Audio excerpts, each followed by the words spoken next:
Hello parents, कैसे हो सब? बढ़िया। अब हम पढ़ रहे थे कोशिका वाला चैप्टर पढ़ रहे थे, कोशिका जीवन इकाई, एक जीवन इकाई। और इसके अंदर अपन प्रोकार्योटिक कोशिका पढ़ रहे थे।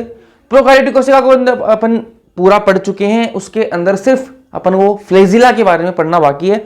बाकी अपन ने प्रोकार्योटिक कोशिका पूरी पढ़ ली है लास्ट लेक्चर्स के अंदर। ठीक है, आज का लेक्चर स्टार्ट करने से पहले कुछ रिक्वेस्ट कर लेता हूँ। रिक्वेस्ट वही लाइक सब्सक्राइब तो आप कर ही दोगे, उसके अलावा कमेंट्स भी आप कर दोगे। डिस्क्रिप्शन में दे रखा है ऐप का लिंक, उसको डाउनलोड कर लेना। वहां पर आपको फ्री ऑफ कॉस्ट टेस्ट वगैरह, डीपीपी वगैरह वो भी मिल जाएंगी।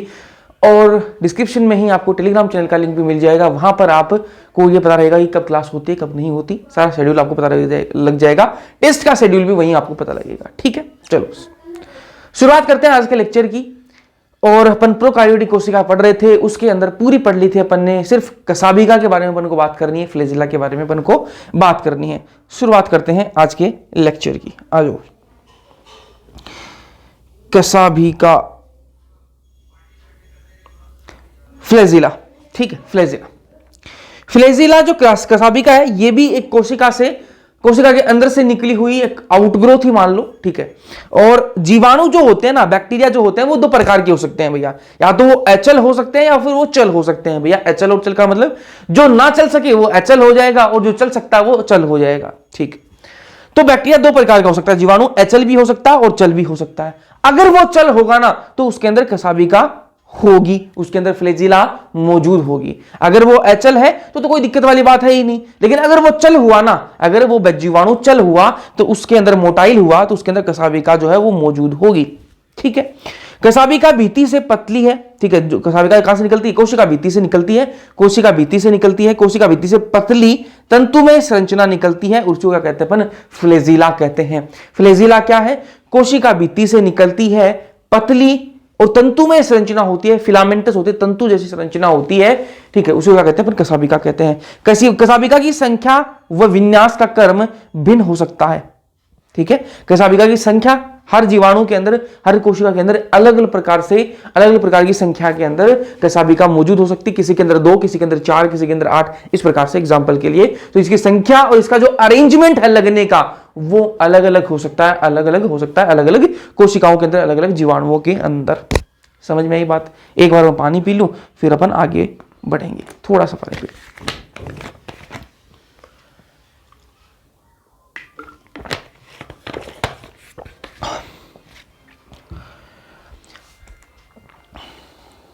चलो एक बार मैं रिपीट कर देता हूं, फिर अपन आगे बढ़ते हैं। कसाबिका, फ्लेजिला। मैं कह रहा हूं जीवाणु जो है वो दो प्रकार के हो सकते हैं। चल भी हो सकते हैं, अचल भी हो सकते हैं। अगर वो अचल हुए तो कोई दिक्कत वाली बात नहीं है, लेकिन अगर वो चल होते हैं तो उसके अंदर कसाबिका मौजूद होगी। कोशिका भित्ति से पतली ध्यान में रखना, पतली तंतुमय संरचना निकलती है, इसको अपन कसाबिका कहते हैं। कसाबिका जो है, इसकी संख्या और इसका जो अरेंजमेंट है वो अलग अलग प्रकार की कोशिकाओं के अंदर अलग अलग प्रकार का हो सकता है। कसाबिका के 3 भाग होते हैं ना। कसाबिका जो है उसके क्या है? 3 भाग हैं। चलो मैं यहां पर इसको थोड़ा सा करेक्शन कर देता हूं। कसाबिका के 3 भाग हैं। कसाबिका के क्या है? 3 भाग हैं। कौन कौन से? एक है आधारीय शरीर, अंकुश और तंतु। कसाबिका जो होती है, फिलामेंट आपका जो फ्लेजिला जो होती है, इसके 3 भाग होते हैं, आधारीय शरीर, अंकुश और तंतु। ठीक है, आपको मैं डायग्राम में दिखाता हूं, फिर देखो ध्यान से। ये क्या आपकी अंदर वाली प्लाज्मा मेम्ब्रेन। ठीक है, और ये क्या है? आपकी सेल वॉल, कोशिका भित्ति। ठीक है, जो अंदर ही अंदर होगा वो कौन सा है? आधारीय शरीर। ये क्या है? ये पूरी को अपन क्या बोलेंगे? ये पूरी क्या है? कसाबिका है। इस कसाबिका के मैंने आपको बताया 3 भाग होते हैं। जो नीचे वाला भाग होगा उसको कहेंगे आधारीय शरीर। ठीक है, जो बीच में ये है इसको क्या कहेंगे? अंकुश कहेंगे। और ये जो सबसे लंबा होगा इसको क्या कहेंगे? तंतु कहते हैं। क्या कहते हैं? तंतु। तो इसी प्रकार से ये पूरी फ्लेजिला है, कसाबिका है। और कसाबिका के अंदर कितने भाग है? 3 भाग है भैया। कौन कौन से? आधारीय शरीर, अंकुश और तंतु। ठीक है, आ जाओ। तंतु जो होता है इनमें, वो सबसे बड़ा भाग होता है। आपको डायग्राम में भी दिख रहा होगा। सबसे बड़ा भाग कौन सा है? तंतु ही है। ठीक है, तो तंतु क्या सबसे बड़ा भाग है और कोशिका सतह से बाहर की ओर फैला होता है। कोशिका की जो सतह होती है उससे बाहर की ओर फैला हुआ होता है। कौन है? तंतु। ठीक है, तो ये वाली बात आपको ध्यान में रखनी है। कसाबिका के 3 भाग है, आधारीय शरीर, अंकुश और तंतु। तंतु इनमें सबसे लंबा होता है, सबसे बड़ा भाग वही है, और ये कोशिका की सतह से बाहर फैला हुआ होता है। ठीक है, ये जो फ्लेजिला होती है, ये कसाबिका जो होती है, वो किससे बनी हुई होती है? फ्लेजिलिन प्रोटीन से बनी हुई होती है। याद रखना है आपको, फ्लेजिलिन प्रोटीन से ये बनी हुई होती है। कौन सी प्रोटीन से? फ्लेजिलिन प्रोटीन से बनी हुई होती है। ठीक है, फ्लेजेलिन प्रोटीन से बनी हुई होती है।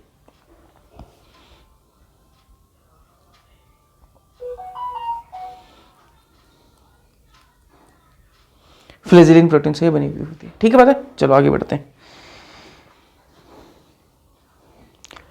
अब अपन कसाबिका दोनों की बात करेंगे। प्रोकार्योटिक कोशिका के अंदर कसाबिका है तो वो कैसी होगी, यूकार्योटिक कोशिका के अंदर कसाबिका है तो वो कैसी होगी, है ना।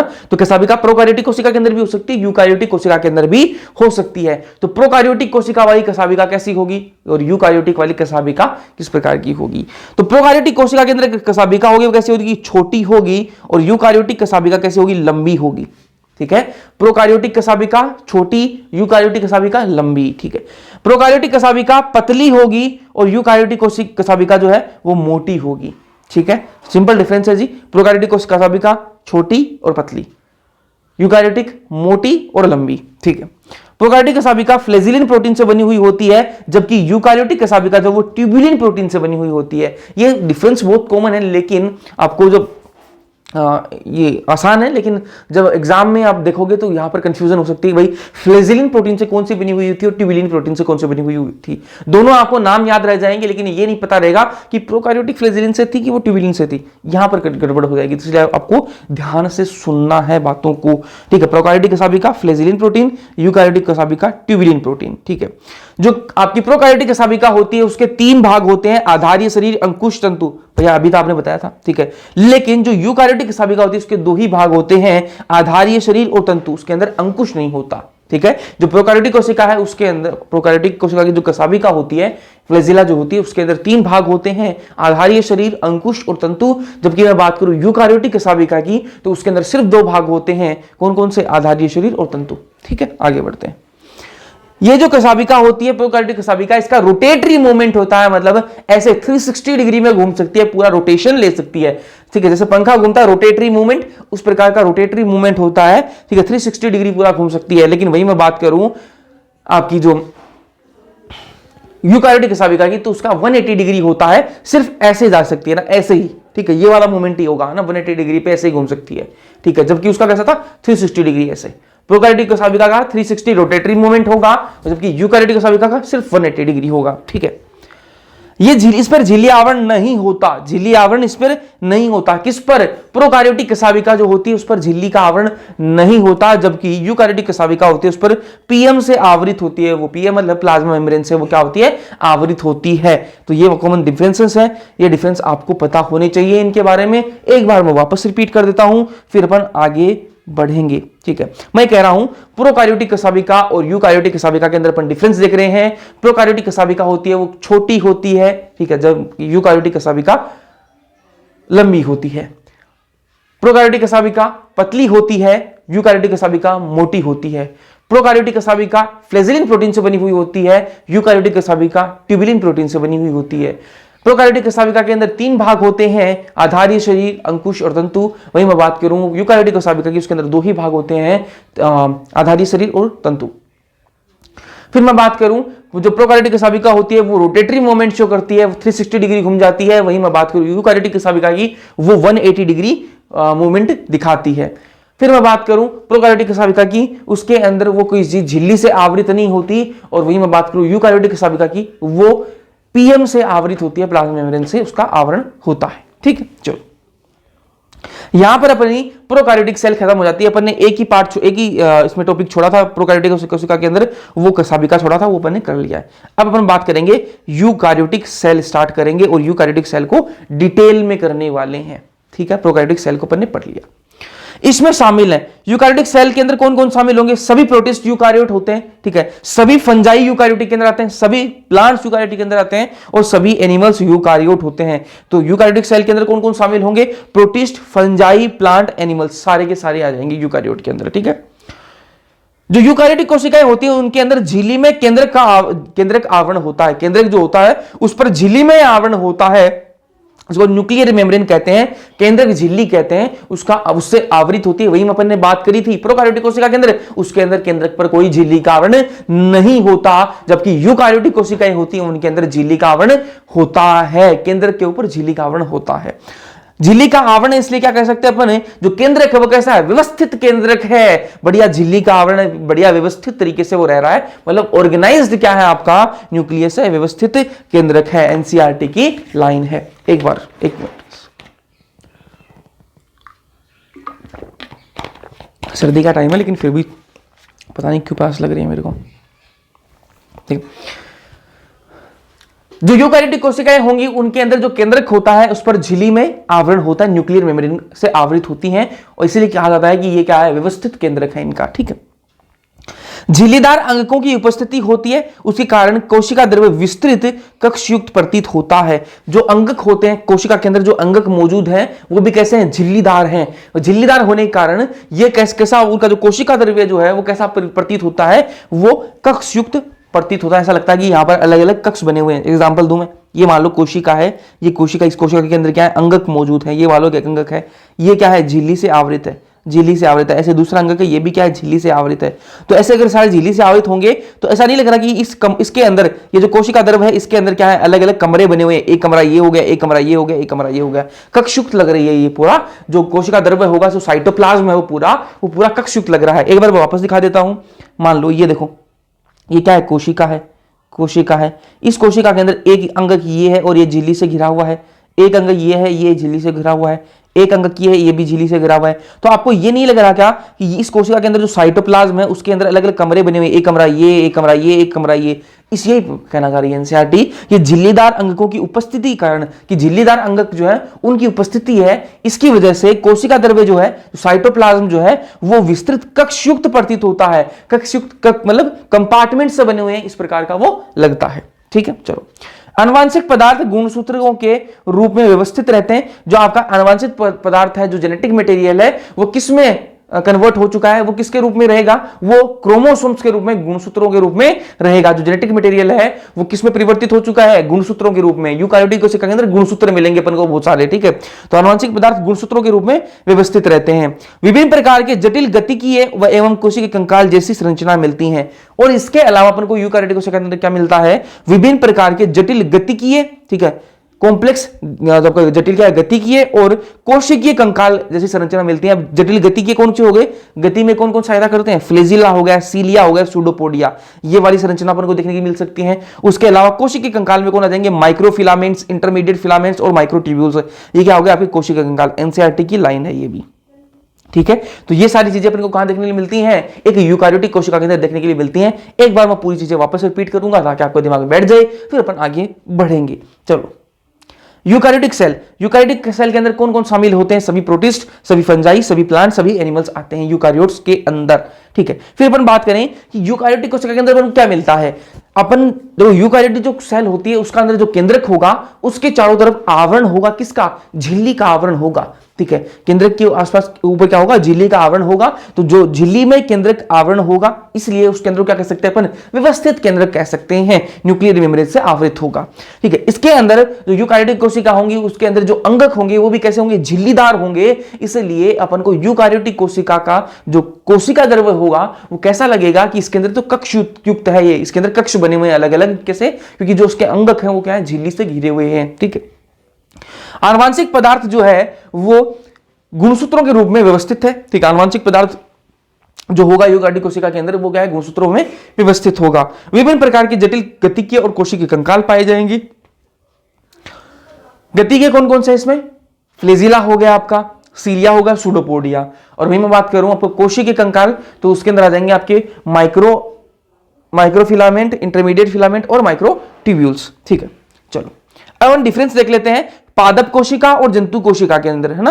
जो आपकी प्लांट सेल है और आपकी जो एनिमल सेल है इसके अंदर क्या क्या डिफरेंस है। इधर क्या लिखे हुए हैं, गुण लिखे हुए हैं, और इधर दिखाया गया है कि ये गुण जो है पादप कोशिका के अंदर मौजूद होता है, ये जंतु कोशिका के अंदर मौजूद होता है, किसके अंदर नहीं होता। वो आपको डिफरेंस इसी से पता लग जाएगा, क्योंकि बहुत बार क्वेश्चन यहां से भी आ सकता है। ठीक है, ध्यान से देखना, कैरेक्टर लिखे हुए हैं यहां पर। ठीक है, तो कोशिका भित्ति सबको पता है आपको भैया कि प्लांट सेल के अंदर कोशिका भित्ति होती है और एनिमल सेल के अंदर नहीं होती। ठीक है, पता है ये बात। प्लास्टिड जो होते हैं वो प्लांट सेल के अंदर मौजूद होते हैं, एनिमल सेल के अंदर नहीं होती। ठीक है, लाइसोसोम्स की बात करें, लाइसोसोम्स की बात करें तो एनिमल सेल के अंदर ये लाइसोसोम मौजूद होते हैं। वहीं मैं बात करूं प्लांट सेल की तो उसके अंदर या तो रेयर होते हैं या फिर एब्सेंट होते हैं, या तो होंगे ही नहीं और होंगे तो बहुत ही रेयर होते हैं। ठीक है, अब एनसीईआरटी के डायग्राम के अनुसार अपन देखें ना, एनसीईआरटी के डायग्राम के अनुसार माने तो उसके अनुसार मौजूद होते हैं पादप कोशिका के अंदर लाइसोसोम भी मौजूद होते हैं।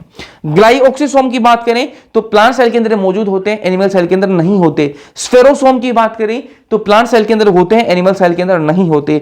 रसधानी की मैं बात करूं तो प्लांट सेल के अंदर होती है, एनिमल सेल के अंदर नहीं होती। सेंट्रियोल की मैं बात करूं, सेंट्रियोल तारक काय जिसको कहते हैं, ठीक है, वो जो है एनिमल सेल के अंदर होता है।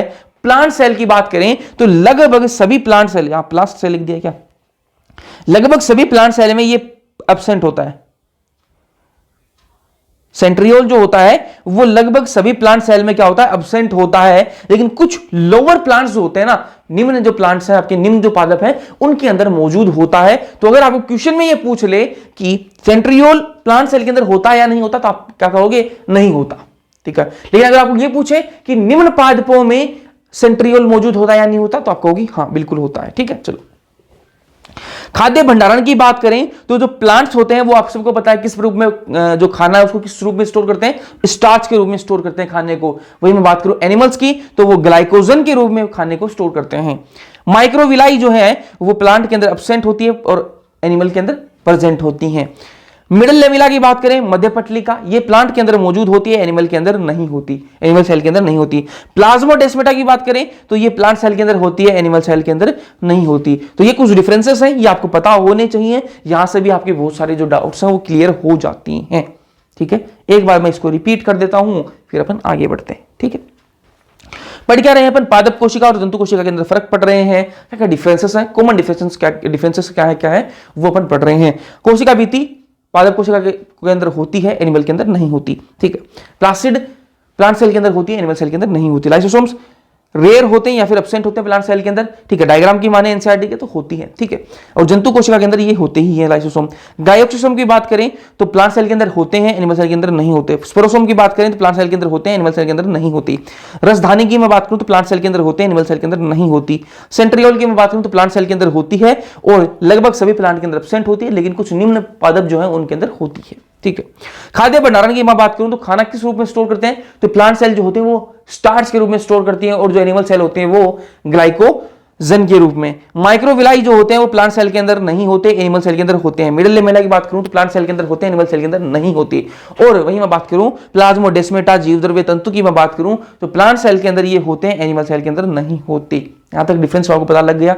अब इसके बाद में एनसीईआरटी के अंदर जो यूकारियोटिक सेल जहां से एनसीईआरटी ने स्टार्ट करी है, एनसीईआरटी में यूकारियोटिक कोशिका के अंदर कुछ बातें लिखी हैं, उसके बाद में उन्होंने प्लाज्मा मेम्ब्रेन को पहले पढ़ा है। लेकिन अपन प्लाज्मा मेम्ब्रेन पहले नहीं पढ़ेंगे, अपन पहले क्या पढ़ेंगे, कोशिका भित्ति पहले पढ़ेंगे। भैया ऐसा क्यों, आप प्लाज्मा मेम्ब्रेन पहले क्यों नहीं पढ़ रहे, क्योंकि इस लेक्चर में अपन कोशिका भित्ति करेंगे, अगले लेक्चर के अंदर पूरा लेक्चर जो अपन प्लाज्मा मेम्ब्रेन को देने वाले हैं, तो पहले अपन कोशिका भित्ति करेंगे। ठीक है, चलो कोशिका भित्ति की अपन बात करते हैं। सेल वॉल, सब जानते हो सेल वॉल क्या होती है। ठीक है, सेल वॉल जो होती है कोशिका भित्ति वो कैसी होती है, रिजिड होती है, दृढ़ होती है ना, सॉफ्ट नहीं होती, दृढ़ होती है, बिल्कुल हार्ड होती है, दृढ़, है ना। निर्जीव आवरण होता है, ये निर्जीव आवरण होता है। कोशिका भित्ति के बारे में कुछ बातें ध्यान से सुन लो। निर्जीव आवरण होता है, दृढ़ होता है, रिजिड होता है। ठीक है, प्रोकार्योट्स के अंदर, ठीक है, माइकोप्लाज्मा को छोड़ के प्रोकार्योट्स के अंदर सब के अंदर आपको क्या मिलती है, सेल वॉल मिलती है, कोशिका भित्ति मिलती है। ठीक है, प्रोकार्योट्स के अंदर सब के अंदर आपको कोशिका भित्ति मिलती है, लेकिन सिर्फ माइकोप्लाज्मा के अंदर आपको नहीं मिलती। ये बात अपन पहले भी कर चुके हैं। फंजाई के अंदर सब के अंदर आपको सेल वॉल देखने के लिए मिलती है। प्लांट्स के अंदर सब के अंदर आपको सेल वॉल देखने के लिए मिलती है। ठीक है, जीवद्रव्य झिल्ली प्लाज्मा मेम्ब्रेन के बाहर पाए जाने वाला आवरण होता है। देखो ये क्या है, आपकी प्लाज्मा मेम्ब्रेन, और इसके बाहर जो आवरण पाया जाता है वो कौन सा होता है, वो आपका सेल वॉल होता है। ठीक है, एनिमल सेल के अंदर सेल वॉल होती है, थोड़ी देर पहले तो बताया था कि कोशिका भित्ति एनिमल सेल के अंदर नहीं होती। ठीक है, केमिकल कंपोजिशन की बात करें, केमिकल कंपोजिशन किस प्रकार की केमिकल से ये बनी हुई होती है, कोशिका भित्ति जो है वो किस प्रकार की केमिकल से बनी हुई होती है, उसके बारे में बात कर लेते हैं। बैक्टीरिया की बात करें, बैक्टीरिया की बात करें तो बैक्टीरिया के अंदर पेप्टाइडोग्लाइकन और म्यूरिन या फिर म्यूरिन से बनी हुई होती है ना। पेप्टाइडोग्लाइकन बोल दो, उसका दूसरा नाम म्यूरिन है। ठीक है, तो बैक्टीरिया के अंदर पेप्टाइडोग्लाइकन या फिर म्यूरिन। ठीक है, फंजाई की बात करूं तो काइटिन प्लस पॉलीसेकेराइड। अब यहां पर कंफ्यूजन हो सकती है आपको, ठीक है, आपने यही सीखा होगा हमेशा कि काइटिन की बनी हुई होती है फंजाई के अंदर, लेकिन अगर ऑप्शन के अंदर ये है ना काइटिन प्लस पॉलीसेकेराइड, अगर ऑप्शन के अंदर है तो उस पर टिक लगा देना भाई। क्यों? क्योंकि आपका जो बायोलॉजिकल क्लासिफिकेशन वाला जो चैप्टर है फंजाई में, वहां पर लिख रखा है कि काइटिन प्लस पॉलीसेकेराइड की बनी हुई होती है, तो ये ध्यान में रखना, ठीक है। तो काइटिन प्लस पॉलीसेकेराइड की ये बनी हुई होती है। काइटिन क्या है? नाग का पॉलीमर है, ठीक है, अनएसिटाइल ग्लूकोसामाइन का क्या है? पॉलीमर है, ठीक है, काइटिन। एल्गी के अंदर किसकी बनी हुई होती है? यहां से क्वेश्चन आए हुए हैं ना, तो याद रखना एल्गी के अंदर जो सेल वॉल होती है वो किसकी बनी हुई होती है? Cellulose, galactans, मेनन्स, minerals, calcium carbonate, इनकी बनी हुई होती है। अन्य सभी पादप की मैं बात करूं तो सेलुलोज, हेमीसेलुलोज, पैक्टिन्स, प्रोटीन्स की बनी हुई होती है। तो ये आपको याद रखने, क्वेश्चन यहां से आता है। वापस एक बार रिपीट कर देते हैं, केमिकल कंपोजिशन की बात कर रहे हैं, कौन से जीव के अंदर जो कोशिका भित्ति है वो किसकी बनी हुई होती है? बात करें अपन बैक्टीरिया की तो पेप्टाइडोग्लाइकन या म्यूरिन की बनी हुई होती है। फंजाई के अंदर काइटिन प्लस पॉलीसेकेराइड की बनी हुई होती है, ठीक है। अकेला काइटिन है अगर ऑप्शन के अंदर तो काइटिन पे टिक मारो, अगर काइटिन और पॉलीसेकेराइड दोनों एक ऑप्शन में दे रखे तो उस ऑप्शन पे टिक लगा दो, ठीक है। काइटिन जो किसका पॉलीमर है? नाग का पॉलीमर है, अनएसिटाइल ग्लूकोसामाइन का, ठीक है। एल्गी की मैं बात करूं तो एल्गी किसका जो सेल वॉल होती है किससे बनी हुई होती है? सेलुलोज, गैलेक्टन्स, मेनन्स और मिनरल्स जैसे कैल्शियम कार्बोनेट। कैल्शियम कार्बोनेट तो भूलना मत, एग्जाम में आया हुआ है, ठीक है। अन्य सभी जितने पादप बच गए उनके अंदर सेलुलोज, हेमीसेलुलोज, पैक्टिन्स और प्रोटीन्स की जो है सेल वॉल बनी हुई होती है, याद रहेगा। आगे बढ़ते हैं, कोशिका भित्ति के कार्य की बात करते हैं। कोशिका भित्ति क्या काम है उनके बारे में बात करते हैं। कोशिका को आकार प्रदान करती है, ठीक है। कोशिका भित्ति जो है वो कोशिका को आकार प्रदान करती है। पहली बात तो आपको ये पता होनी चाहिए, इसका कार्य है किसका? कोशिका भित्ति का कार्य है कि कोशिका को आकार प्रदान करती है, ठीक है। यांत्रिक हानियों और संक्रमण से रक्षा करती है। जो यांत्रिक हानि है, जो मैकेनिकल डैमेज है, भाई कोई कोशिका है उस पर कोई मैकेनिकल डैमेज आ गया तो ये कौन बचाती है? उस कोशिका को बचा के कौन रखती है? ये कोशिका भित्ति बचाने का काम करती है। देखो ये कोशिका है, इसके ऊपर ये कोशिका भित्ति है, तो मान लो बाहर से कोई आक्रमण अगर हुआ, कोई भी अगर आक्रमण हुआ तो ये जो आपकी कोशिका भित्ति है ये बचा लेगी इसको, ठीक है। कोई डैमेज अगर हुआ तो ये कोशिका भित्ति बचाने की कोशिश करती है। तो यांत्रिक हानि और संक्रमण से रक्षा करने का काम करती है कौन? ये कोशिका भित्ति। अवांछनीय वृद्ध अणुओं के लिए अवरोध प्रदान करती है। जो कोई बड़े बड़े अवांछनीय अणु है ना, कोई बड़े साइज के जो कोशिका को नहीं चाहिए, इस प्रकार के कोई अणु है तो उनको अंदर कोशिका के अंदर आने नहीं देती, ठीक है, रोकती है। बड़े अणुओं को रोकती है, छोटों को तो नहीं रोकती है। कोशिका भित्ति जो होती है वो छोटे अणुओं को अंदर बाहर जाने से नहीं रोकती, लेकिन बड़े जो अणु हैं उनको अंदर बाहर जाने से रोकती जरूर है। कोशिकाओं के बीच संपर्क बनाए रखने में भी सहायता करती है। मान लो ये दो कोशिका हैं, इन दोनों कोशिकाओं के बीच में जो कनेक्शन है उसको बनाने में भी काम करती है कौन? कोशिका भित्ति जो है उन दोनों के बीच में कनेक्शन बनाए रखती है, ठीक है। एक बार वापस रिपीट कर देता हूं फिर अपन आगे बढ़ेंगे, ठीक है। कोशिका भित्ति कार्य, एक मिनट, कोशिका भित्ति कार्य, ठीक है। कोशिका को आकार प्रदान करती है, जो कोशिका होती है उसको आकार प्रदान करने का काम करती है सेल वॉल, ठीक है।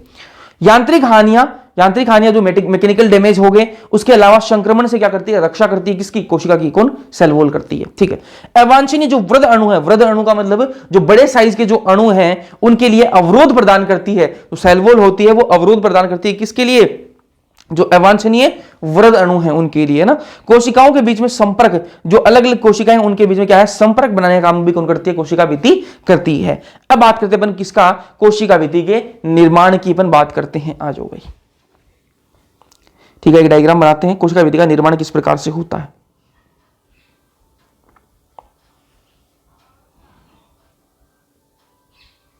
क्या बन गया ये?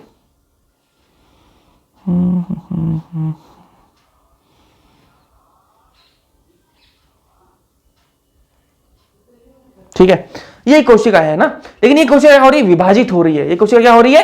विभाजित हो रही थी। तो ये कोशिका विभाजित हो रही है तो इसमें दो न्यूक्लियस हो जाएंगे, ठीक है। न्यूक्लियस क्या हो गए? विभाजित हो गए, ठीक है। प्लाज्मा मेम्ब्रेन जो है वो भी क्या हो गई? विभाजित हो गई, ठीक है। प्लाज्मा मेम्ब्रेन भी क्या हो गई? विभाजित हो गई इसमें, ठीक है। अब मैं इसके नाम भी दे देता हूं। ये बाहर वाली क्या है आपकी? सेल वॉल है। ये अंदर वाली क्या है? प्लाज्मा मेम्ब्रेन है, ठीक है। अब यहां पर आप देखो, ये कोशिका क्या हो रही थी? विभाजित हो रही थी और विभाजित हो भी गई। ये ए कोशिका है, ये बी कोशिका है, ठीक है। अब आप एक चीज नोटिस करो, ये वाली जो कोशिका है, एक कोशिका, इसके बाहर आपको प्लाज्मा मेम्ब्रेन तो बन गई भैया, लेकिन यहां पर आप देखो इस पर सेल वॉल अभी बनी नहीं है, क्योंकि विभाजन पूरा हुआ नहीं है, विभाजन अभी पूरा हुआ नहीं है, ठीक है, क्योंकि सेल वॉल अभी नहीं बनी। अभी सेल वॉल बनती कैसे, उसके बारे में अपन बात करने वाले हैं, सेल वॉल का निर्माण किस प्रकार से होता है।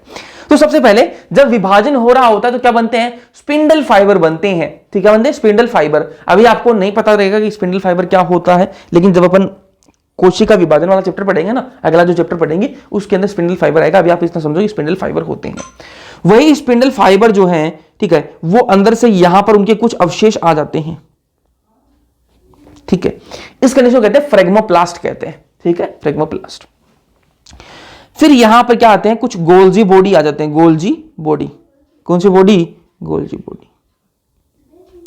और वो गोल्जी बॉडी जो क्या निकालते हैं, पैक्टिन रिलीज करते हैं, क्या निकालते हैं, पैक्टिन रिलीज करते हैं, और यहां पर जो है पैक्टिन भर जाती है, यहां पर क्या भर जाएगी, पैक्टिन भर जाएगी, यहां पर क्या भर जाएगी, पैक्टिन भर जाएगी, ठीक है, पैक्टिन भर जाएगी।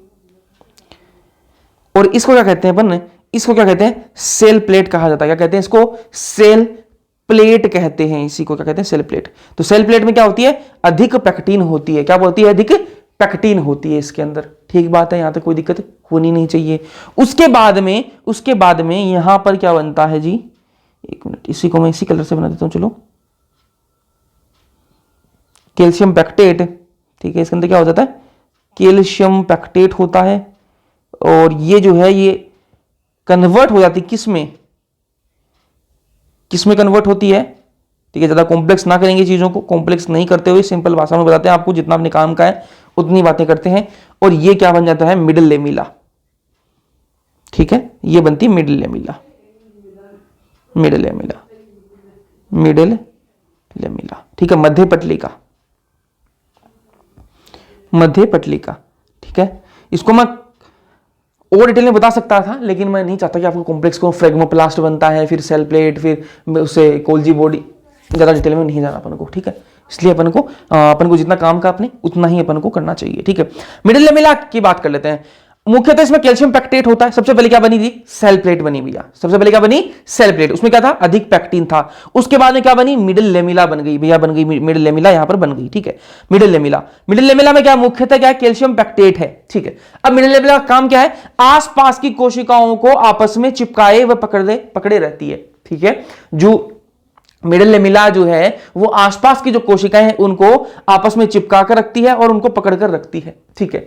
फल के पकने पर यह घुल जाती है। जो कैल्शियम पैक्टेट की जो ये मिडिल लेमिला बनी हुई होती है, जैसे जैसे फल पकता है तो ये क्या हो जाती है, घुल जाती है। जैसे मैं आपको एग्जांपल दूं, जब फल जो है वो कच्चा रहता है ना, जब फल है वो कच्चा रहता है तो वो कैसा होता है, कठोर रहता है, लेकिन जैसे जैसे फल जो है वो पकता है, ठीक है, तो वो कैसा होता है, सॉफ्ट हो जाता है। एग्जांपल मैं बात करूं आम की, ठीक है, आम जब कच्चा होगा, कच्चा आम देखो आप कितना हार्ड होता है, लेकिन जैसे जैसे वो पक जाता है वो एकदम सॉफ्ट हो जाता है।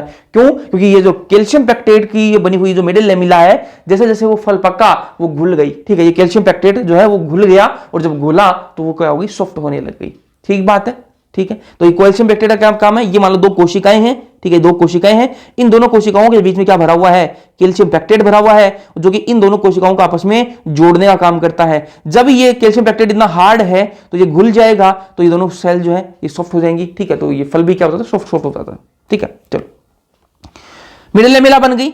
उसके बाद में क्या बनता है, उसके बाद में जो बनता है वो क्या बनता है, प्राथमिक भित्ति बनती है। क्या बनती है, प्राथमिक भित्ति बनती है, प्राथमिक भित्ति बनती है।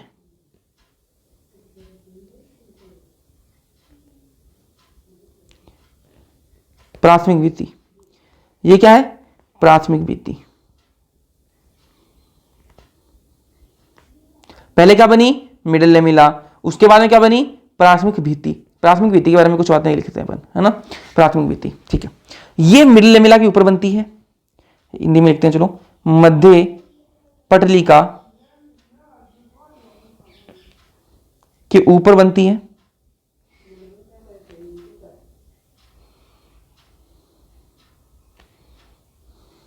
ठीक है, फ्लेक्सिबल होती है ये, ठीक है, जो आपकी प्राथमिक आपकी जो भित्ति होती है वो कैसी होती है, फ्लेक्सिबल होती है, ठीक है, और इसमें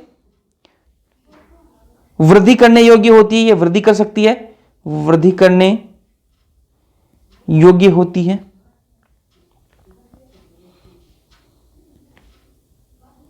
ठीक है।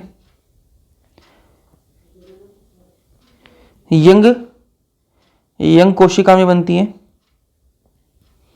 जो प्राथमिक भित्ति होगी किसमें बनेगी, यंग कोशिका में बनती है, ठीक है, यंग कोशिका में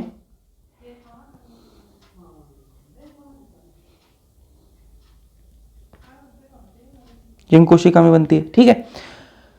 ये क्या हो गई प्राथमिक भित्ति। प्राथमिक भित्ति के बाद में बनती है कौन सी, द्वितीयक भित्ति बनती है। कौन सी भित्ति बनती है, द्वितीयक भित्ति बनती है। अब जो बन रही है वो कौन सी है, द्वितीयक भित्ति। ये जो बनी है ये क्या है, द्वितीयक भित्ति बनी है।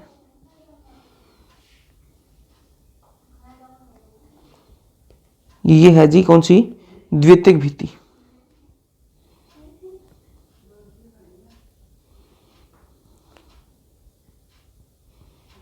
द्वितीयक भित्ति। अब इस द्वितीयक भित्ति के बारे में कुछ बातें लिख लेते हैं, ठीक है। परिपक्व कोशिका में पाई जाती है ये ना, परिपक्व वो किसमें, वो यंग कोशिका में पाई जाएगी, और ये किसमें, परिपक्व कोशिका में पाई जाएगी ना, परिपक्व कोशिका में पाई जाती है, ठीक है। और ये कैसी होती है, मोटी होती है और दृढ़ होती है, मोटी और दृढ़ होती है, ठीक है, मोटी और दृढ़ होती है। उसके अलावा इसमें अधिक लिग्निन होता है, अधिक लिग्निन पाया जाता है इसमें, अधिक इसमें लिग्निन पाया जाता है। और उसके अलावा बस इतनी बातें, ठीक है। और इसमें पिट्स भी पाए जाते हैं, चलो ये भी लिख लेते हैं, पिट्स पाए जाते हैं इसमें, है ना, पिट्स पाए जाते हैं, बीच बीच में गड्ढे से पाए जाएंगे, ठीक है, बीच बीच में गड्ढे से पाए जाते हैं। तो इस प्रकार से जो आपकी कोशिका भित्ति जो बनती है। पहले सेल प्लेट बनी, सेल प्लेट के अंदर अधिक पैक्टिन था, फिर मिडिल लेमिला बना था जिसके अंदर मुख्यतः क्या था, कैल्शियम पैक्टेट बना था। और ये मिडिल लेमिला का काम क्या है, आसपास की जो कोशिकाएं हैं उनको चिपका के रखता है, उनको एक साथ में रखता है, और फल जब पकता है तो ये घुल जाती है कैल्शियम पैक्टेट, ठीक है। फिर प्राथमिक भित्ति बनी, उसके बाद में द्वितीयक भित्ति बनी, ठीक बात है। चलो मैं एक कोशिका आपको बना के दिखाता हूं। ये मान लो एक कोशिका है और ये उसका क्या है, प्लाज्मा मेम्ब्रेन, ठीक है। प्लाज्मा मेम्ब्रेन के अंदर क्या होगी आपकी, ये कौन सी है, ये है सेकेंडरी वॉल। कौन सी वॉल है, सेकेंडरी वॉल, द्वितीयक भित्ति है ना। ये है आपकी प्राथमिक भित्ति, ठीक है। प्राथमिक भित्ति को थोड़ा सा छोटा कर लेते हैं। ये क्या आपकी प्राथमिक भित्ति हो गई, ठीक है। और इसके बाहर आपकी क्या है, मिडिल लेमिला है, ठीक है। इसके बाहर क्या आपकी मिडिल लेमिला होती है, ठीक है। तो ये आपकी क्या प्राथमिक भित्ति है। चलो इनके नाम भी लिख देता हूं, ये क्या प्राथमिक भित्ति, प्राथमिक भित्ति यंग सेल के अंदर होती है, यंग सेल के अंदर बनती है, और बनने के बाद में ये वृद्धि भी कर सकती है ना। चलो ये द्वितीयक भित्ति है, द्वितीयक भित्ति, ये प्लाज्मा मेम्ब्रेन, ठीक है। और जो आपका मिडिल लेमिला है वो तो बाहर होगा, ठीक है, और वो दो कोशिकाओं को आपस में चिपकाने का काम करता ही है, आपको पता लगी गया, ठीक है।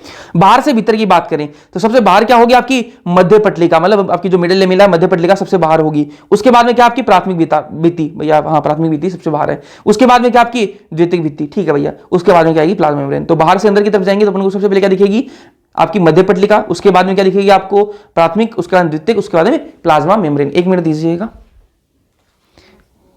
जो लाइट है वो ऑफ हो चुकी है, एक मिनट दीजिए बस।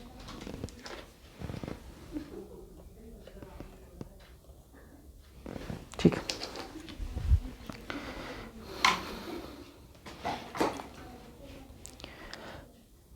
जब कोशिका परिपक्व हो जाती है तब प्राथमिक भित्ति घट जाती है। जब कोशिका जो है वो परिपक्व होती है तो प्राथमिक भित्ति जो है वो धीरे धीरे घटने लगती है। जब सेल जो है, कोशिका जो है वो यंग होती है, उस टाइम पर तो प्राथमिक भित्ति बनती है, लेकिन जैसे जैसे सेल जो है, कोशिका जो मैच्योर होती है, परिपक्व होने लगती है, तो प्राथमिक भित्ति जो वो घटने लगती है, उसकी साइज कम होने लगती है। वही मैं बात करूं, कोशिका के भीतर की तरफ द्वितीय भित्ति का निर्माण होने लगता है। और जब कोशिका परिपक्व होने लगती है तो उसके अंदर की तरफ, भीतर की तरफ जो है द्वितीयक भित्ति जो है वो बनने लगती है। एक बार मैं वापस रिपीट करता हूं, फिर अपन आगे बढ़ेंगे।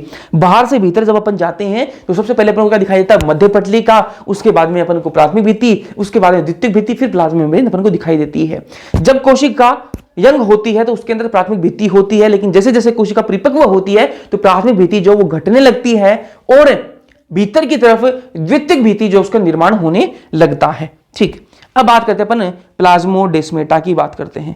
किसकी बात करेंगे? प्लाज्मोडेस्मेटा, जीव द्रव्य तंतु की बात करते हैं। ठीक है, आसपास की कोशिका जीव द्रव्य को जोड़ते हैं। ठीक है, एक बार मैं इसको पहले डायग्राम बना लेते हैं, फिर अपन इसको पढ़ते हैं। पहले डायग्राम बनाते हैं प्लाज्मोडेस्मेटा का।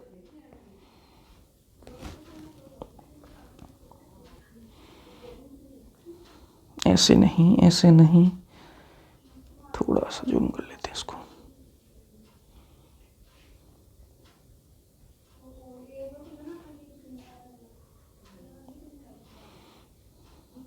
एक और बना लेते हैं।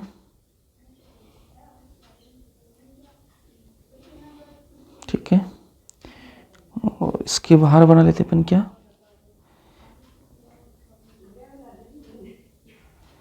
Cell wall. और सेल वॉल के अंदर क्या होते हैं? पिट्स होते हैं। पिट्स होते हैं सेल वॉल के अंदर, गड्ढे होते हैं। और पिट्स में के अंदर क्या है? पिट्स गड्ढे किसको कहेंगे? जहां पर आपकी जो है आपकी द्वितीयक भित्ति जो है वहां पर नहीं बनी हुई होती है ना, वहां पर द्वितीयक भित्ति नहीं होती तो गड्ढे से हो जाएंगे। ठीक है, ऐसे ही मैं यहां पर भी बना देता हूं। ये आपकी कोशिका भित्ति है, थोड़ी सी गलत बन गई। ये आपकी कोशिका भित्ति, इसमें भी गड्ढे से होंगे। ठीक है,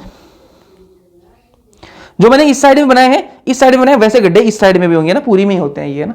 चलो, कोशिका है तो इसके अंदर न्यूक्लियस भी होगा। बिल्कुल भैया, न्यूक्लियस तो होगा ही होगा। ये लो जी, अपन न्यूक्लियस बना देते हैं इसका, ये इसका न्यूक्लियस है। चलो, अब बनाते हैं प्लाज्मोडेस्मेटा। प्लाज्मोडेस्मेटा बनाते हैं।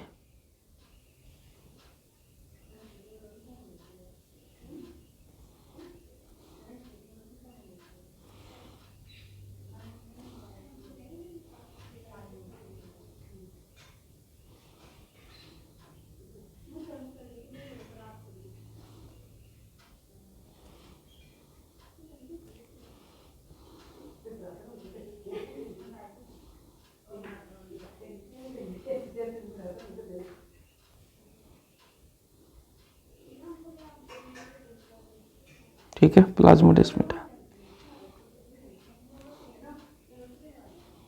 अब आपको डायग्राम देख के भी आप समझ जाओगे क्या होता है प्लाज्मोडेस्मेटा ना।